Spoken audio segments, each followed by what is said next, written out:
Friends, आप सभी का मेरे YouTube channel easy clear exam में स्वागत है। दोस्तों, आज के इस वीडियो में हम संसद के बारे में कुछ महत्वपूर्ण तथ्यों को विस्तार पूर्वक जानेंगे। साथ में दोस्तों 18वीं लोकसभा चुनाव जो कि 2024 में संपन्न हुए हैं, उससे संबंधित कुछ महत्वपूर्ण तथ्यों की जानकारी लेंगे। सो फ्रेंड्स, शुरू करते हैं वीडियो को। यदि आप मेरे YouTube चैनल पर नए हैं तो इसको लाइक, शेयर और सब्सक्राइब करना ना भूलें। दोस्तों, भारत एक प्रजातांत्रिक देश है। यहाँ पर जनता चुनाव करके अपने प्रतिनिधियों को संसद में भेजती है और वह जो प्रतिनिधि होते हैं वह भारत की प्रजा के लिए कार्य करते हैं। भारत की संसद के अंग है दोस्तों लोकसभा, राज्यसभा और राष्ट्रपति। राष्ट्रपति संसद का अंग इसलिए है कि कोई भी विधेयक जब तक अधिनियम नहीं बनता है, जब तक राष्ट्रपति उसमें अपना हस्ताक्षर नहीं करता है।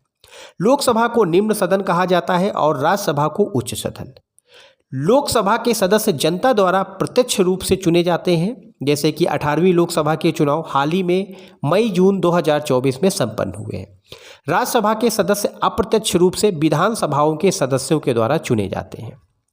दोस्तों, कोई भी विधेयक राज्यसभा लोकसभा में पास होना जरूरी है।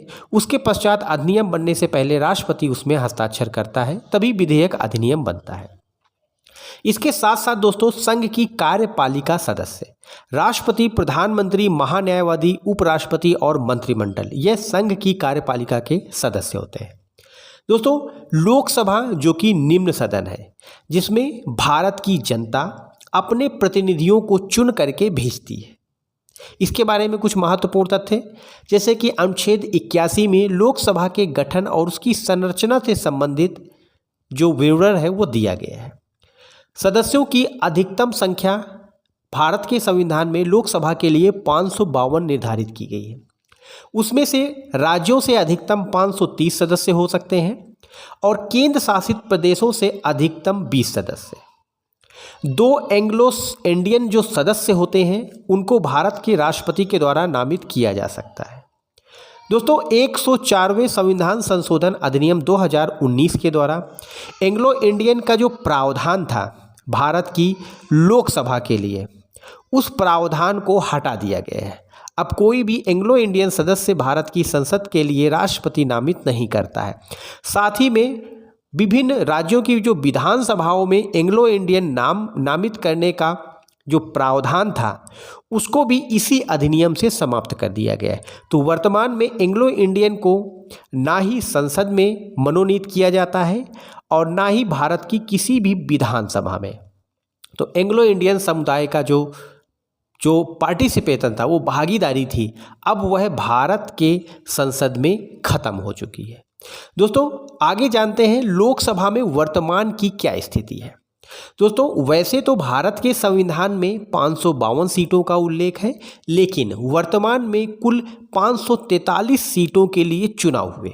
2024 में कितने 543 सीटों के लिए चुनाव हुए थे। उनमें से 524 सीटें राज्यसभा राज्यों के लिए थी और केंद्र शासित प्रदेश जो कि वर्तमान में भारत में 8 केंद्र शासित प्रदेश हैं, उनको 19 सीटें प्रदान की गई थी।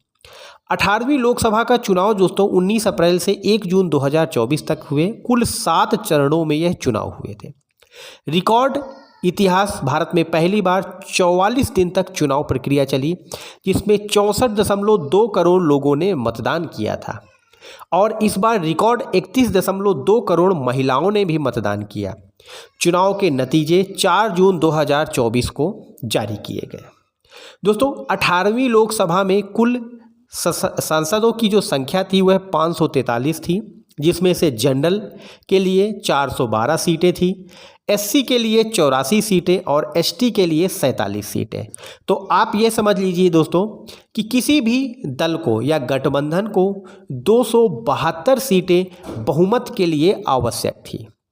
तो बहुमत पाने के लिए 18वीं लोकसभा में कितनी 274 सीटें थी। भाजपा गठबंधन एनडीए को लोकसभा में बहुमत मिला और उसने सरकार बनाई। 18वीं लोकसभा में राजनीतिक दलों का वोट शेयर कितना प्रतिशत था, यह देख लेते हैं दोस्तों। सबसे ज़्यादा जो वोट शेयर था वह 36.5 भारतीय जनता पार्टी को मिला। कुल मिलाकर के भारतीय जनता पार्टी की 240 सीटें आई और तेलुगु देशम पार्टी टीडीपी, आंध्र प्रदेश की चंद्रबाबू नायडू की पार्टी और नीतीश कुमार, यह दो बड़े गठबंधन थे भारतीय जनता पार्टी के साथ, जिन्होंने मिलकर के लोकसभा में गठबंधन का बहुमत पाया और नरेंद्र मोदी भारत के प्रधानमंत्री नियुक्त हुए। दोस्तों, लोकसभा सदस्यों के निर्वाचन के बारे में कुछ और महत्वपूर्ण जानकारी देख लेते हैं। जैसे कि लोकसभा का जो उम्मीदवार होता है उसकी आयु कम से कम 25 वर्ष होनी चाहिए। लोकसभा चुनाव में मतदान करने वाले जो मतदाता हैं उनकी आयु कम से कम 18 वर्ष होनी चाहिए और जो लोकसभा का चुनाव होता है वह एकल संक्रमणीय मत और गुप्त मतदान के द्वारा किया जाता है। चुनाव जो है संस्था, कौन सी संस्था चुनाव कराती है? भारतीय चुनाव आयोग, इलेक्शन कमीशन ऑफ इंडिया। वर्तमान में एक मुख्य चुनाव आयुक्त कौन है? राजीव कुमार। और चुनाव आयुक्त हैं ज्ञानेश कुमार और सुखबीर सिंह। अन्य महत्वपूर्ण तथ्य और देख लेते हैं दोस्तों, जैसे कि पहले लोकसभा अध्यक्ष थे भारत के जीवी मावलंकर और वर्तमान में भारत के लोकसभा अध्यक्ष हैं ओम बिरला, जो कि कोटा से सांसद है। भारत में पहली बार लोकसभा चुनाव, जिनको आम चुनाव भी कहा जाता है, 1951 और 52 के बीच में हुए थे। पहली लोकसभा की महिला अध्यक्ष तो बनी थी, वह मीरा कुमार थी। भारत के पहले मुख्य चुनाव आयुक्त थे सुकुमार सेन। भारत के पहले प्रधानमंत्री पंडित जवाहरलाल नेहरू थे और भारत के पहले राष्ट्रपति थे डॉक्टर राजेंद्र प्रसाद। लोकसभा में बहुमत दल के नेता को राष्ट्रपति प्रधानमंत्री चुनता है। वर्तमान में भारत सरकार की जो कैबिनेट मंत्री की सूची है उनमें कुछ महत्वपूर्ण जो मंत्रालय हैं उनको देख लीजिए आप। करंट अफेयर्स के बारे में एग्जाम्स में पूछा जा सकता है। नरेंद्र मोदी गठबंधन सरकार के बहुमत दल के नेता हैं, इसलिए राष्ट्रपति के द्वारा इनको भारत का प्रधानमंत्री नियुक्त किया गया। भारत के गृह मंत्री यानी होम मिनिस्टर हैं अमित शाह। रक्षा मंत्री यानी डिफेंस मिनिस्टर हैं राजनाथ सिंह। फाइनेंस मिनिस्टर वित्त मंत्री निर्मला सीतारमण है।